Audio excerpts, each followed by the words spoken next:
Hey everyone, this is Michael again, and welcome to the AEW Dynamite review. And tonight's Dynamite was their 1-year anniversary show. It's been a year since Dynamite debuted on TNT, and all of the titles were on the line tonight. Of course, we had the tag titles on the line. FTR ended up defending the titles against the Best Friends. The TNT Championship, of course, was on the line, where Cody ended up taking on Orange Cassidy. The Women's World Championship was on the line. Hikaru Shida defended it against Big Swole. And also the main event, the AEW World Championship was on the line. Jon Moxley defended it against Lance Archer. And the show as a whole tonight, I thought it was okay. Wasn't Dynamite's best show, in my opinion. And for an anniversary show, in my opinion, I felt it was lacking a little something. That was just how I felt about the show. About the anniversary show in general. Of the show coming off as an anniversary show, it was just lacking a little something. But let's get started with the Dynamite review. So Dynamite kicked off tonight with FTR versus the Best Friends, Chuck Taylor and Trent, and the AEW World Tag Team titles were on the line. And this was a good match here. It was a back and forth match between both teams. We had Dax Harwood and Trent ended up chopping each other, and Trent ended up going for a pin on Harwood. Wheeler ended up coming in with the tag. Trent ended up trying to fight FTR off, but Cash Wheeler ended up sending Trent into the top rope. Harwood came back and delivered a back suplex to Trent. Wheeler made the cover, and Trent ended up kicking out at 2. You had one point in the match, Tully Blanchard ended up getting involved where Chucky T ended up trying to go for a suplex. Tully ended up sweeping one of his legs. And Chucky T ended up trying to go for Tully Blanchard, but ended up getting dropped by FTR. You had a point in the match where Wheeler ended up sending Trent over the barricade. And Wheeler ended up heading over to this arcade game that Kip Sabian was playing, because on the side of the arcade port it said Kip's name on it. So Trent ended up getting up and he tried to charge at Wheeler, but Wheeler moved out of the way and Trent went right through the arcade game that Kip Sabian was playing. So Wheeler then ended up bringing Trent back into the ring, and Harwood ended up going to throw Trent into the ropes. Chucky T ended up breaking up the Goodnight Express from FTR. Trent ended up hitting a DDT to Dax Harwood, tagged in Chucky T, and Wheeler ended up bringing one of the titles, one of the tag titles, into the ring. And Harwood then shoved Taylor, Chucky T, into the ropes, and the referee ends up ducking down. So the referee ducks down. Wheeler ends up smacking Chucky T over the head with the title. And I thought that this was a pretty terrible finish to the match here, because obviously the referee did see Wheeler smacking Chucky T over the head with the title. So once again, FTR wins the match. They steal a win. They retain the tag team titles. But overall, it was a good match, but a terrible end in my opinion. Post-match, FTR head to the stage. Penelope Ford end up coming out with Miro, and Miro ends up breaking up the best friends' hug. Miro ends up stomping away at Chuck Taylor and delivers a overhead suplex. He delivered a splash in the corner on Trent. Kip Sabian then ended up hitting a drop kick on Trent. And Miro then ended up tossing Trent out to the floor. And pretty much that was basically that. And then Dynamite ended up going to commercial. Then when Dynamite came back from the commercial, we saw Miro and Kip Sabian versus Sean Moletta. I think that's how you pronounce his last name. And Lee Johnson. This was just a squash match. This was basically all Miro's match. Miro was the one who was dominating on Moletta and Lee Johnson. Miro immediately beat the hell out of Moletta, sending him out to the floor and launching him into the barricade. Miro then ended up delivering a big kick to Moletta, and then he ended up hitting Lee Johnson off the ring apron, which sent him into the side of the stage. And Moletta ended up charging in at Miro, which Moletta ended up eating a shoulder tackle from Miro. Kip Sabian ended up coming in, delivered a crossbody off the top rope, and that was all what Kip Sabian did in this match. Like I said, this was all Miro. After Sabian ended up hitting that crossbody off the top rope, he tagged back in Miro. Miro ended up stomping on the back of Moletta. And then he locked in the game over, or as everybody remembers it as the accolade, on Moletta. And then Moletta ended up tapping out. So Miro and Kip Sabian win. It was a squash match. It was all Miro here in this match. So post-match, Kip Sabian ends up getting on the mic, and he was saying how he was not happy about his arcade game getting destroyed. And he was holding the port with the other controls on it. And he was like, "Oh, how dare you!"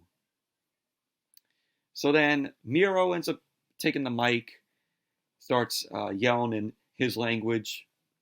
And then he says, "Good friends, you break my shit. Game over."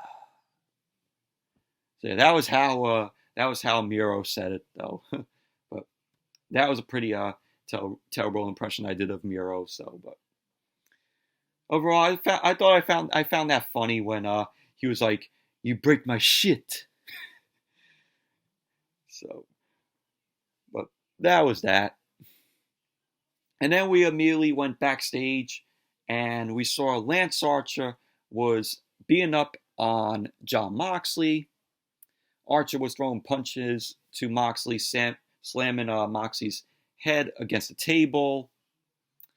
And officials end up showing up and they finally got Lance Archer to stop attacking Moxley. Because, of course, their match was the main event. Later on in the night. So we saw that. A little preview. So then the commentators, Jim Ross, Tony Schiavone, and Excalibur ended up announcing the brackets for the AEW World Title Eliminator Tournament, which begins next week, and the finals are going to take place at Full Gear on November 7th. So it's going to be Pentagon Jr. versus Rey Fenix, Kenny Omega versus Joey Janela, which they were on the left side of the bracket. And then on the right side, it's going to be Colt Cabana versus Hangman Adam Page.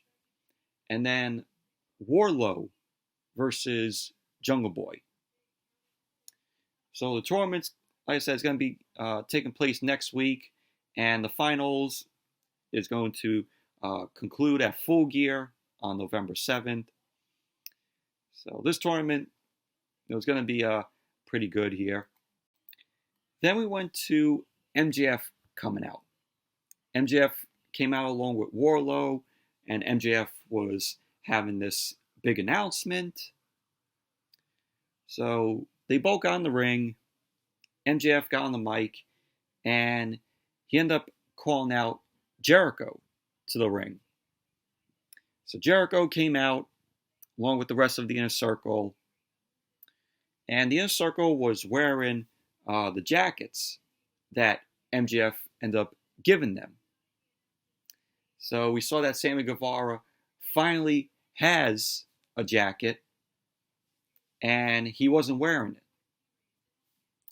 Sammy ended up saying that he doesn't want to wear the jacket. So Jericho then yelled at Guevara, telling him to put on the jacket. So Guevara ends up putting on the jacket, and it was so big on him.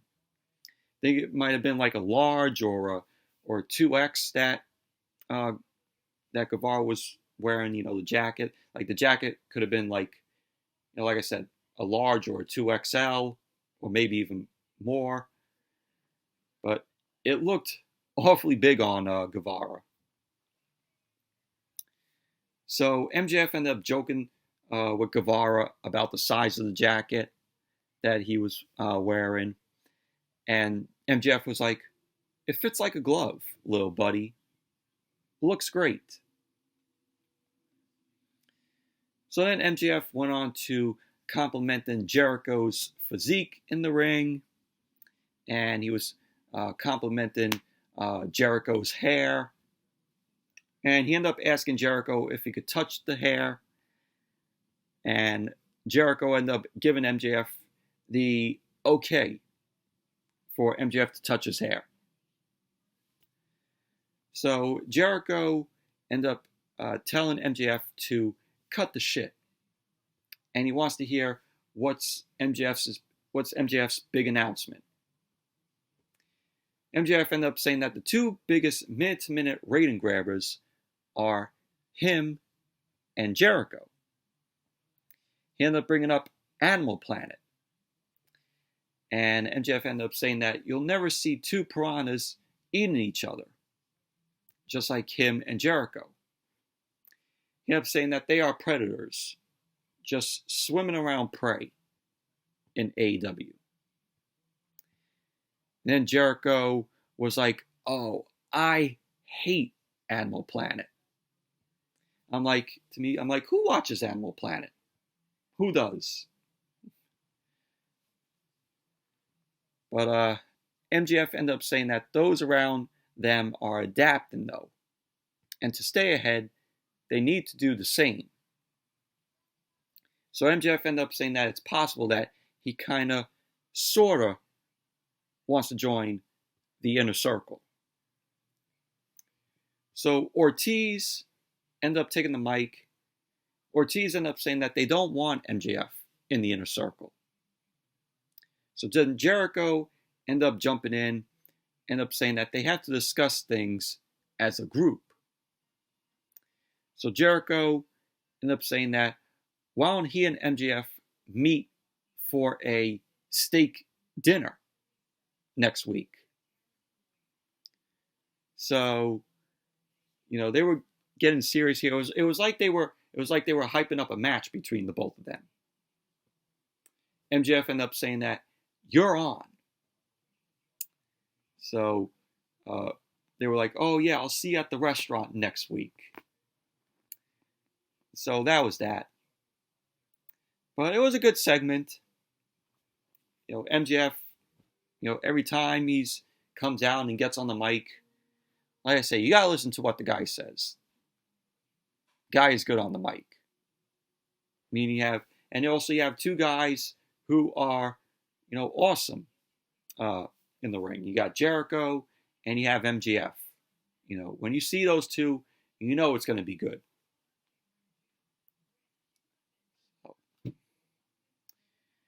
And then we saw Tony Schiavone. Tony Schiavone was at a spa with Britt Baker. Britt Baker ended up talking about her comeback. And she ended up calling for Reba to come over. So Reba comes over with the board. And ended up saying that rule number 5 of Britt Baker's rules. And her rule number 5 is to be the baddest bitch on the block. So then Baker ends up looking over and realizes that Tony Schiavone is, naked under his towel. So Britt Baker and Reba end up screaming, which I thought this was funny. So then Tony Schiavone ends up getting his chest waxed, which was funny. Britt Baker ends up telling the women's division that they have been put on notice. So Britt Baker ended up scolding Tony Schiavone for not being at her recent match. So Tony ended up saying to Britt Baker that he got super kicked by the Young Bucks, but Britt Baker didn't want to hear it. So apparently Britt Baker is going to be in action next week on Dynamite. So there you go. But I thought this whole thing was very funny. Tony Schiavone getting his chest waxed. It was just hilarious. Then we had Cody versus Orange Cassidy, where the TNT Championship was on the line. And this, in my opinion, was the best match of the night, in my opinion. You had the match start off with Cody looking for a lockup on Orange Cassidy. Cassidy ended up ducking out of the way. And Darby Allin was watching the match from the stands. And you had Orange Cassidy end up putting his hands in his pockets. And Cody didn't really like that. So he ended up shoving Orange Cassidy. Cassidy's shades end up falling off. He ended up kicking them out of the ring. Cassidy ended up kicking his shades out of the ring. They end up locking up, Cody and Cassidy. And Cody ended up getting pushed into the corner. And Cassidy ended up putting his hands up and shoving Cody. Cody ended up delivering a waistlock to Cassidy, which sent him down. And also, we had Cody end up controlling the match. Cassidy ended up throwing a thrust kick, which sent Cody out to the floor. And then Cassidy came back and delivered a suicide dive, which sent Cody into the barricade, almost into the crowd, which was near the Dark Order. And so we had the referee end up telling the Dark Order to stay back. And then John Silver ends up running around, and then he tries to grab the TNT Championship to whack Cody with it. Of course, to get payback because Cody ended up defeating Brody Lee for the TNT Championship. So Orange Cassidy ended up yanking the TNT Championship away from Silver. So Dark Order, Anna Jay was there. The referee ended up sending all of the Dark Order to the back, which was a smart move. So then we had back and forth between Cody and Orange Cassidy. You had Cassidy delivering a diving DDT off the top rope onto Cody. Cody ended up doing a takedown, which locked Orange Cassidy in the figure 4. Cassidy was rolling around to try to counter the figure four, and Orange Cassidy ended up getting to the ropes, which forced Cody to break the other figure four. And we had both Cody and Cassidy fall to the floor. Cassidy ended up getting Cody back into the ring. Cassidy went for the pin. Cody ended up kicking out at 2. Cassidy tried to go for the orange punch, which Cody ended up countering it into the crossroads.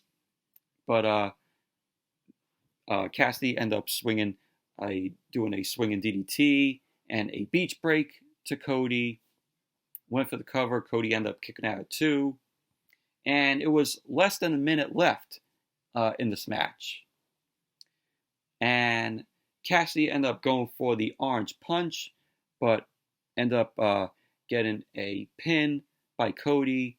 And then Cassidy ended up rolling up Cody. And that was when the time expired. And Cody ended up retaining the TNT Championship because the match ended in a draw. So because of that, we're going to be getting a rematch in 2 weeks with Cody versus Orange Cassidy, which the commentators end up announcing earlier on in the night, or later on in the night, excuse me. Overall, it was, in my opinion, the best match of the night between Cody and Orange Cassidy. So then we went backstage. We had Lance Archer and Jake the Snake Roberts. They were trying to talk. Archer ended up getting attacked by Jon Moxley. So there we go. More of a brawl between Moxley and Archer.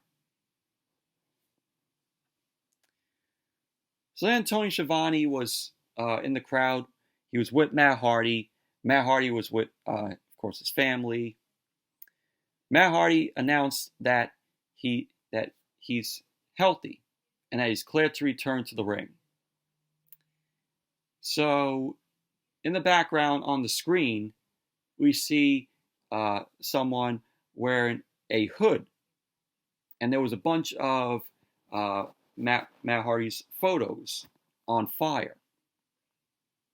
So the camera ends up showing that it's Sammy Guevara. Sammy ended up saying that he was the one who attacked Matt Hardy at All Out. Sammy ended up saying that he's not going to stop until he sends Matt Hardy home for good. So Matt Hardy ended up saying, now that he's back, his first order of business is to beat up Sammy Guevara. So there you go. It was revealed that Sammy Guevara is the one who attacked Matt Hardy at All Out. So does this mean that Guevara might be getting away from the Inner Circle, or they're going to break Guevara away from the Inner Circle, and then Guevara is just going to be a singles competitor, away from the Inner Circle? Who knows? I mean, that's what this is looking like, in my opinion. But I may be wrong on that. Then we saw Tony Schiavone. He was in the ring, and he announced that next week on Dynamite, 4 teams will compete in a 4-way tag team match. And whoever wins will determine the number 1 contenders to face FTR for the World Tag Team titles. So it was drawn randomly from a lottery bucket. So the teams that got chosen were Private Party, Silver and Reynolds of the Dark Order, the Butcher and the Blade, and the Young Bucks. So we had the Young Bucks get in. They all got in. The teams who are going to be competing in this 4-way tag team match. And they were like, "Oh, we're not here to super kick you, Tony. We're here to super kick them." So the Young Bucks super kick Butcher, Blade, and pretty much their opponents, and then a brawl broke out. So that was that. So we're gonna begin a four. We're gonna begin a 4-way tag team match next week. Winners will be the number one contenders to face FTR for the World Tag Team titles. That was that. And then we saw Hikaru Shida versus Big Swole. The Women's World Championship was on the line. This was a solid women's match. We had back and forth between Hikaru Shida and Big Swole. Shida ended up dropping Big Swole and sent her to the ring apron. And we saw Shida end up delivering a knee to Big Swole's face, which put Big Swole over, and she ended up hitting a big knee to Hikaru Shida. Big Swole then ended up shoving Hikaru Shida into the cameraman, which then Dynamite went to commercial. Then when Dynamite came back from a commercial, we saw Big Swole end up getting a big shot that sent Hikaru Shida into the corner. Big Swole was sent to the ring apron. Hikaru Shida was shown climbing to the second rope. And Big Swole tried to deliver a sunset powerbomb, but she ended up slipping. So Big Swole ended up shoving Hikaru Shida out to the stage, and she ended up hitting a springboard cutter out on the ramp, which was awesome. And at the end of the match, Hikaru Shida ended up winning the match. Hikaru Shida ended up delivering a sliding kick to Big Swole, and that was that. Hikaru Shida ended up winning the match, retaining the AEW Women's World Championship. But overall, it was a solid women's match. And then it was announced by the commentators, of course, that next week, of course, Britt Baker will be in action, and the AEW tournament is going to be taking place. Of course, you have the 4-way tag team match where the winners will face FTR for the World Tag Team titles, which is going to be taking place at Full Gear. And then, of course, the MJF Jericho steak dinner, which we're going to see. And then they announced, of course, like I said earlier, 2 weeks is going to be Cody versus Orange Cassidy, TNT Championship, possibly on the line again. So there you go. And then we saw a vignette of Shawn Spears. Shawn Spears was saying that he's not stalking Scorpio Sky. He also said he doesn't appreciate Scorpio Sky getting involved in one of his moments when he went to attack Matt Sydal. Shawn Spears ended up saying that Scorpio Sky now owes him a moment and that he plans on collecting. So that was basically that. That little vignette with Shawn Spears. And then we had the main event. Moxley versus Lance Archer. No disqualification match. AEW World Championship on the line. We had Eddie Kingston and the Lucha Brothers on commentary for the match. So as soon as Lance Archer's music ended up hitting, of course he destroys a person before he gets into the ring. Moxley ended up making his way down through the stands of the Daily's Place, and he got to the ring with a fast start. So as soon as Moxley got into the ring, he went right at Lance Archer and delivered the paradigm shift to Archer. And Moxley ended up covering Archer. Archer ended up kicking out at 2. I'm like, yeah, paradigm shift like that? No way. No way that, Archer's going to be down with just that one paradigm shift.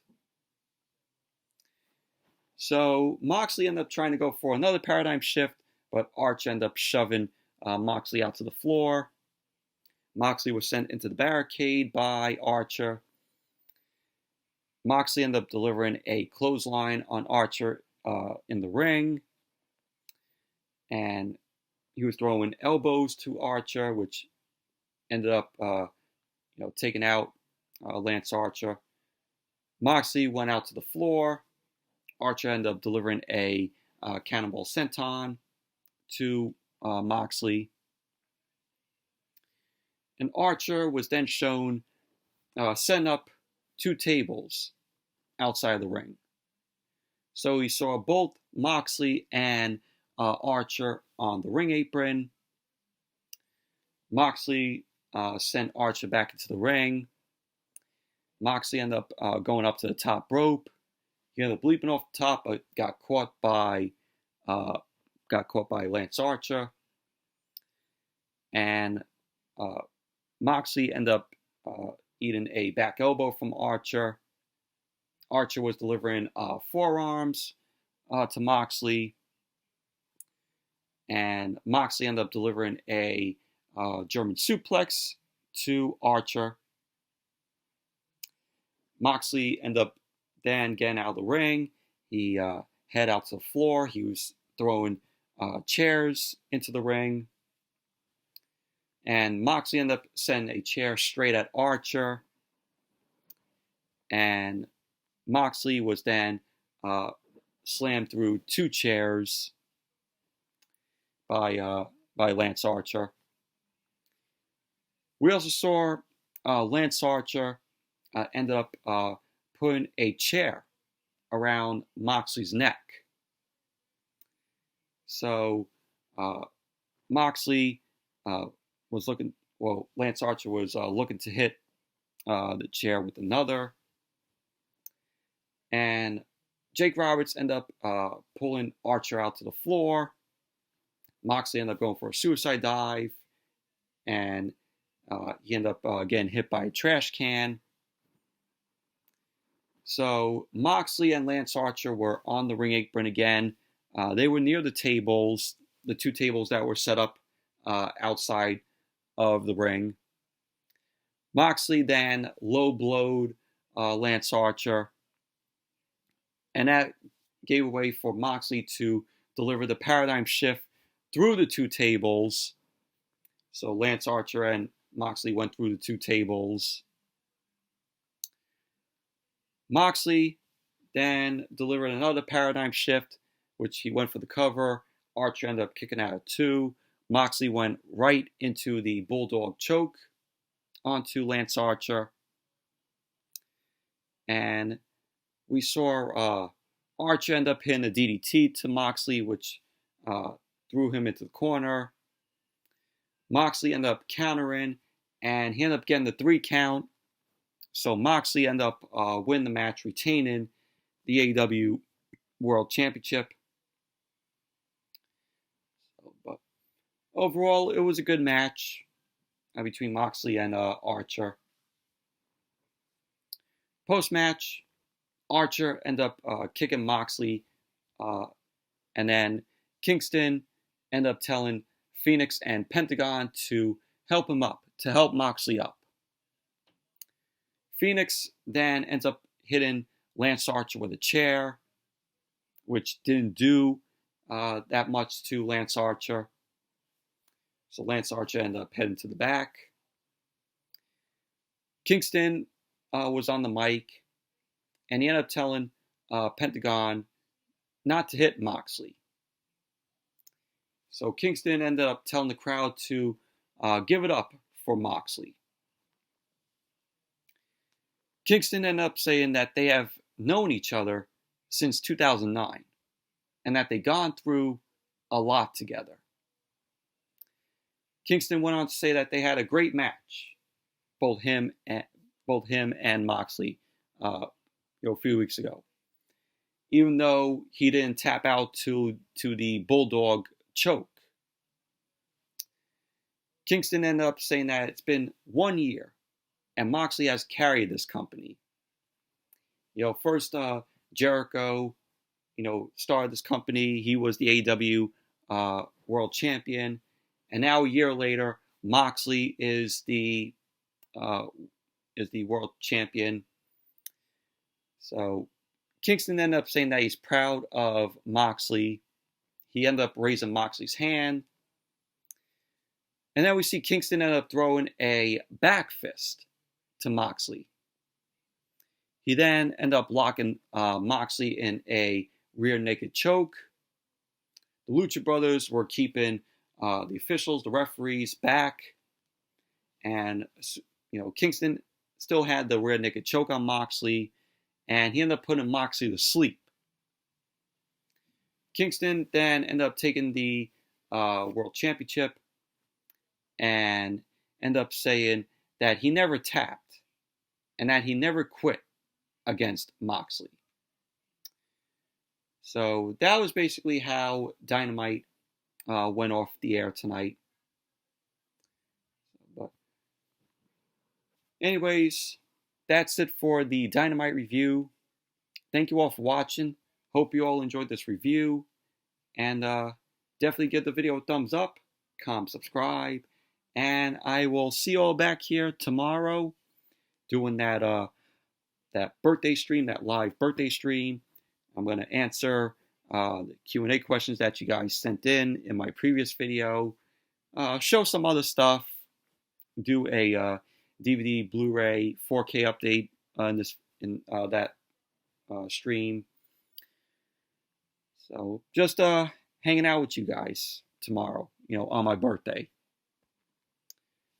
But until then, I'll see you all tomorrow with the live birthday stream. So see you all tomorrow.